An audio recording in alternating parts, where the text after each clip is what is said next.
Everyone rise. The Circuit Court of Fairfax County is now in session. The Honorable Dennis J. Smith presiding. Please be seated and come to order. Do you solemnly swear or affirm to accurately take and transcribe all proceedings in this case to the best of your ability? Good morning. Good morning, Your Honor. Commonwealth versus Jesse Matthew.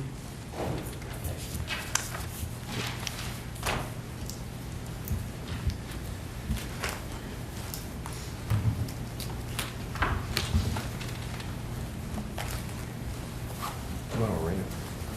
He was already arraigned. No, I just advised him. Okay.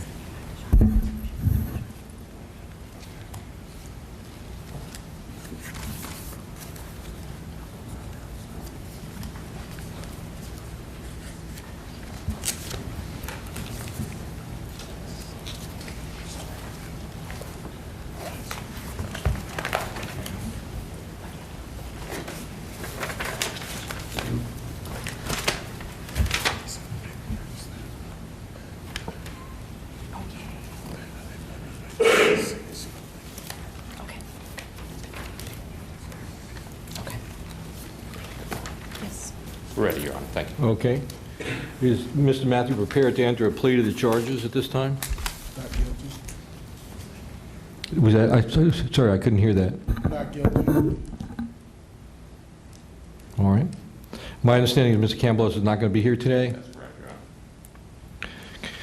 Mr. Matthew, I'm going to, last time I advised you of the charges against you, I'm going to read them now to you, and I'm going to ask you to give me a plea as to each charge.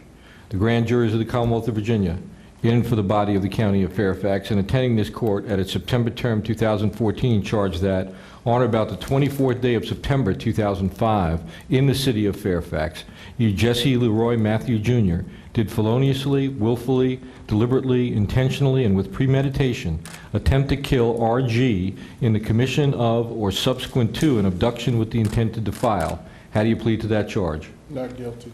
The grand... Excuse me, Your Honor. We're willing to waive reading of the additional indictments and enter his not guilty plea. That's agreeable to the court. Acceptable to the Commonwealth? Yes, sir. Okay, we'll waive the reading and take, we are not guilty plea to count 2 as well. Is that correct? Yes, sir. Okay. And count 3. And count 3. A third. And count 3 is the same. All right, let's go to the next issue, which I believe there was a discovery motion filed. There was, Your Honor. I've provided to the Commonwealth our proposed discovery order. They would like to review it, and we need to figure out a date for it. We're going to agree to something, and so we would just request that we can submit it to Chambers when Your Honor assigns a judge for this case. Your Honor, we have an excellent professional working arrangement between counsel here. I've already given over the officer, lead detective's police report and the lab sheets, and we'll work this out, and the court won't have to deal with it. I'll give them everything they need. Okay. All right. And the other thing we have to do is to establish a trial date. Yes, sir. Yes, sir. All right. You all have the list of available dates? Your Honor, I was going to ask for a date, obviously, within the speedy trial range of 5 months from the date he is arrested on the indictment. Counsel have asked for a March or April date, which may fall outside that term. I have no objection to such a date. It is obviously a very serious case. It's just that I would ask counsel to, if the court is willing to give them such a date to waive speedy trial, and they have agreed to do so. But I don't know what the court's pleasure is. Obviously, the court controls its own docket. Your Honor, March 9th is agreeable to us, and we would waive speedy trial to that point. Okay. What I want to be clear is I want to set a date that is relatively firm. I don't want to have the idea that this case is going to be set for a date when it's not realistically going to be tried in that time frame. Your Honor, you had indicated that you were going to assign the case. Yes. So I would imagine we need to coordinate with that judge's. No, I have that judge's dates, so. Well, I'm sure there's going to be some pretrial motions, but if we set it out to March 9th, we should have enough time to be able to accomplish that prior to the trial date. Okay. Judge, again, if we could just have the waiver of speedy trial, I would have no objection to that date. Your Honor, I think March 9th is within the Probably 5 still months. within, but Or Probably still within it. All right, let me ask you this, Mr. Morrow. What's the earliest date you're willing to try the case? February, let's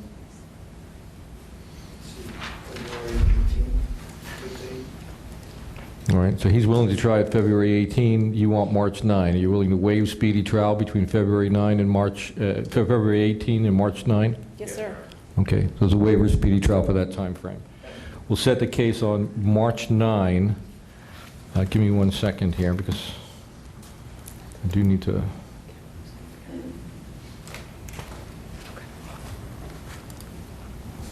We have a usually very reliable network, but for some reason today it's balking. Let me say, Your Honor, I have Mr. Campbell's unavailable dates, and he is available. He's available on March 9.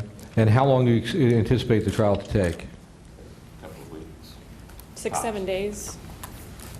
All right. You know, as usual, we do not have trial on Friday, so trial will be Monday to Thursday, and then resume on Monday, the next Monday. Yes, sir. So you expect it to go maybe into, why don't we just set it through the end of the next week, Yes, sir. just in case. I think it'll be reasonable, Your Honor. Yes, sir.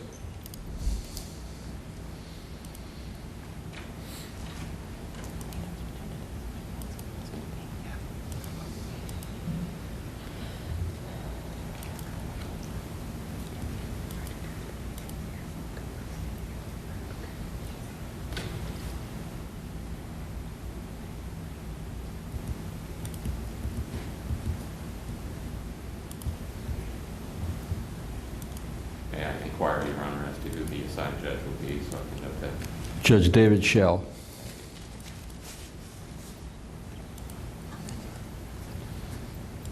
I'm just checking with his schedule here.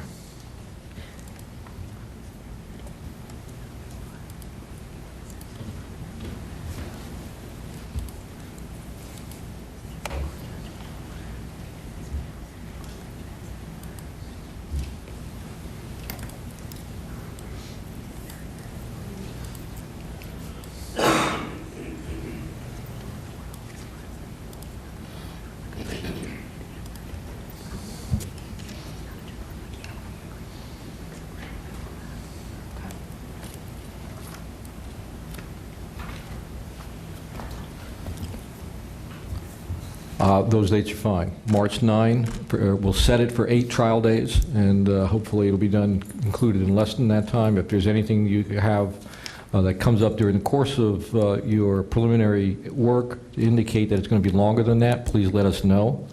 I don't think Judge Schell has any commitments. You know, we don't pre-assign cases here generally, and I think his next pre-assigned case is March 24, so I think he'll probably have plenty of ability to handle if there is an issue that comes up. But I hope you all will get it so that we can get this done as efficiently as possible and keep the jury on track in making their decision. All right? And consult with him with regard to motions days. Yes, sir. He knows he can do it in our normal motions process, only if he's doing criminal motions on Friday, but he can do it on Thursday afternoons or Friday afternoons. We keep those free for those kinds of things as much as possible. All right? Anything further? Your Honor, we'd just like to make sure that Mr. Matthew is transported back to Charlottesville at this point. Why is that? Why would we do that?